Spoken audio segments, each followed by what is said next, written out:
We've covered quite a lot of bizarre festivals over the years. However, we've never focused specifically on the oddly violent ones. Detailed here are the top 10 unique and puzzling celebrations with pain at their core. Number 10. Troydo Carnival, Spain. Troydo Carnival takes place in Losa, Spain, and lasts for 3 days. On the first day, men dress up in terrifying wooden masks and march through the street with whips. They represent the Galician tacksmen who policed the townspeople in the 16th century. Get in their way or exist near them and you're gonna get a whipping. Monday is the most violent day of the festival. It's centered around a practice called farrapada, ragging. Muddy rags are thrown indiscriminately at anything with a pulse. However, the most feared participants of the day are those who carry sacks. They've spent time in the lead up to the festival scooping up anthills and dumping them inside the sacks. Vinegar is poured over the bagged ants, which makes them particularly bitey. Fellow revelers who now seriously lament bringing muddy rags to a vinegary ant fight are chased down as the insects are hurled in their direction. Things wind down on Tuesday with a satirical poem known as the Testament of the Donkey. Losa residents who have made errors during the year are individually lambasted and handed sections of donkey in the hope that it will somehow help them avoid repeating those errors. Number 9. Cotswold Olympic Shin Kicking, England. The annual Cotswold Olympic Games are home to a variety of events. Many are just as archaic as the spelling of Olympic. You're likely familiar with tug-of-war and Morris dancing. Piano smashing, you can figure out. However, the festival's most popular and violent event is the Shin Kicking Championship.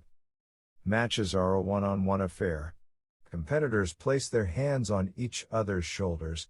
In that position, they must wrestle for leverage to unleash a flurry of kicks to their opponent's shins. The bout ends when one competitor can take no more. At this point, sufficient is all they need state. It's how the British gentleman says, "Mommy, make it stop." The Cotswold Olympic Games are believed to have started in 1622. Back then, things could get bloody. It's believed that iron-capped boots were commonly worn and that competitors would condition their shin bones throughout the year by smashing them with objects such as hammers. Nowadays, it's a classy affair. Iron-capped boots aren't allowed, and competitors' trouser legs are stuffed with straw for cushioning. Also, they wear shepherd smocks, which are essentially the same as lab coats. It makes the whole thing seem like a nerd fight over which series of Star Trek was the best. Number 8. Agni Kelly, India. In Mangalore, India, devout Hindus gather to appease the goddess Durga by throwing burning palm leaves at each other. Participants meet at the local river for a communal and spiritually significant cleansing. Then it's time to play some flaming dodgeball. Participants divide into 2 groups. From there, palm-built torches are hurled at the opposing side. The more people are hit, the more Durga is impressed. Officially, each participant is only allowed 5 throws, but the firefight lasts roughly 15 minutes. This means that a lot of torches are being recycled, indicating that Durga's a chilled-out goddess when it comes to rules. Nevertheless, there are referees present to make sure that people don't get too badly injured while being pelted with flaming palm leaves. After the 15 minutes have elapsed, the participants walk toward the Katil Durga Parameshwari temple where another quick firefight takes place before injuries are doused with holy water. Number 7. Roukito Polemos, the Rocket War, Greece. Easter night in Vorontados, Greece, is not a peaceful time. 2 rival churches, St. Mark and Panagia Eridiani, have been competing with each other for centuries. Every year, both churches attempt to settle the score by launching fireworks in the other's direction. The loser is the church whose bell gets hit first. And for the winner, bragging rights, we guess. It's just fun to find an excuse to shoot fireworks at bells. Also, recording the bell hits isn't done scientifically, meaning both churches claim victory every year. Not everyone is a fan of the festivities. The surrounding buildings have to be protected with metal sheets, where they will suffer significant damage. Fires are often started, the worst of which have led to death. In 2016, the event was cancelled due to safety concerns. One local man is quoted as saying many people have complaints about the damages that rocket war causes every year. But those people are not a lot, only 20, I think. I hope this tradition will be continued. Number 6. The Battle of the Oranges, Italy. The origin of the annual Battle of the Oranges in Ybarra, Italy, is unclear. The legend goes that around the 12th century, the city was ruled by a particularly nasty marquis. Mad on power, he attempted to rape a local miller's daughter. She ended up decapitating him and inspired a revolt in which the palace was burned to the ground. The festival is a reenactment of this revolt, only instead of stones and whatever other projectiles were used against the marquis's men, now the battle is solely fought with oranges. Crates of the fruit are stacked in the street for anyone who wishes to take part in the festivities. From there, you simply wait for the marquis's men to come through, guided by surprisingly obedient, yet no doubt terrified, horses. Although they do return fire, the most likely injury you'll endure will come from friendlies as oranges are lobbed from one side to another. If you've ever had an orange thrown at you, you know that they can leave an impressive bruise. At least 70 people were treated for their injuries last year alone. Number 5. Bullas de Fuego, El Salvador. In 1658, the volcanic eruption of El Playón destroyed the town of Nixapa in El Salvador. Survivors relocated to what is modern-day Njapa. The Bullas de Fuego event is held every August 31st in commemoration. The name translates to balls of fire and is in no way misleading.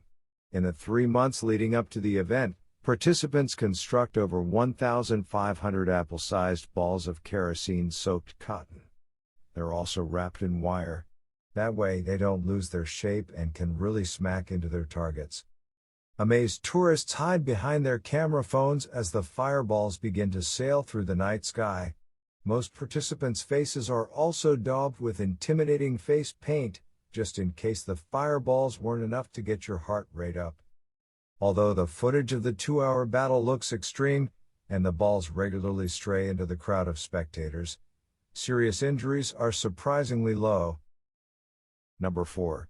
Setai Gao Hadaka Matsuri, Festival of Naked Fighting Men, Japan. Hadaka Matsuri roughly translates to Naked Festival. Many have popped up in Japan over the years, but none are more famous than Setai Gao Hadaka Matsuri. It takes place every year at Setai Temple in Okayama. Technically, no one's really naked. The 9,000 exclusively male participants all wear loincloths identical to those worn by sumo wrestlers. From a raised window, a priest throws around 100 sacred sticks into the crowd. It's thought that luck will be bestowed on any man who manages to shove a stick into a rice-filled box, called a masu. It's not an easy task, considering that the person who catches the stick then has to wrestle the rest of the mob of almost naked men until the stick is safely posted. Really, winning this game is the luckiest thing you'll ever do. In fact, participants have occasionally been tremendously unlucky, as they were crushed to death on the temple's floor. Number 3. Festa Dessau, João do Porto, Portugal. The festival's official English name is the Festival of St. John of Porto. It takes place every year on June 23 and attracts thousands of people to the Portuguese city's center. The date is likely an indication of the festival's pagan roots.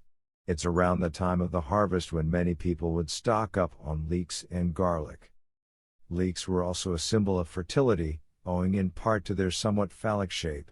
The tradition follows that the leeks would be whacked on the heads of loved ones to aid their sexual performance. In the 20th century, as they were presumably sick of the annual bruising, locals switched over to using plastic hammers instead of leeks. The hammers create comical whistling sounds on impact and are relatively painless. Garlic is still a large part of the festivities. You can thrust cloves in front of people's faces to communicate how much you like them. Don't try this anywhere but Porto, though. you're likely to get a much nastier blow to the head if you do. Number 2. Takanawa Peru. Takanawa roughly means when the blood is boiling. It takes place in the Chumbivilcas province of Peru on Christmas Day. During the ceremonial proceedings, 5 traditional characters are portrayed, including Negro. The character is that of a slave master during the Peruvian colonial period who dances in circles like a rooster.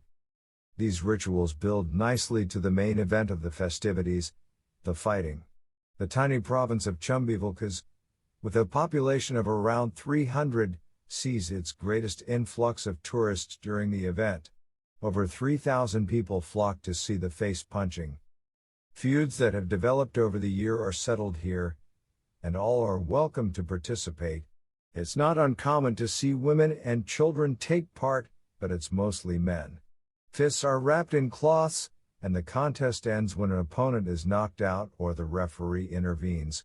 The referees also carry whips to keep the fighters and the crowd from getting too frenzied. Number 1. The Ybarra Festival, Japan. Also known as the Fire and Violence Festival, the Ybarra Festival is held on the first Friday and Saturday of July. The bizarre rituals involved are largely fueled by sake, and it is encouraged to cause chaos, as this will please Susanoo no Mikoto, the Shinto god of sea and storms. On Friday, a lantern parade takes place through the village of Ushitsu, Japan, and ends at the pier. There the lantern carriers are greeted by large fires that are suspended on top of poles. As they burn, their embers glide down like snowflakes. Men and boys dance underneath and play drums, bells, and flutes. Nothing beats the chaotic flute. On the second night, the focus is on the destruction of 2 portable shrines as revelers march to the stationary Yasaka shrine. The portables are thrown into roads and rivers and endure their fair share of fire, too. Whatever remains is placed in front of Yasaka shrine and is smashed with flaming torches for hours on end to gain spiritual favor.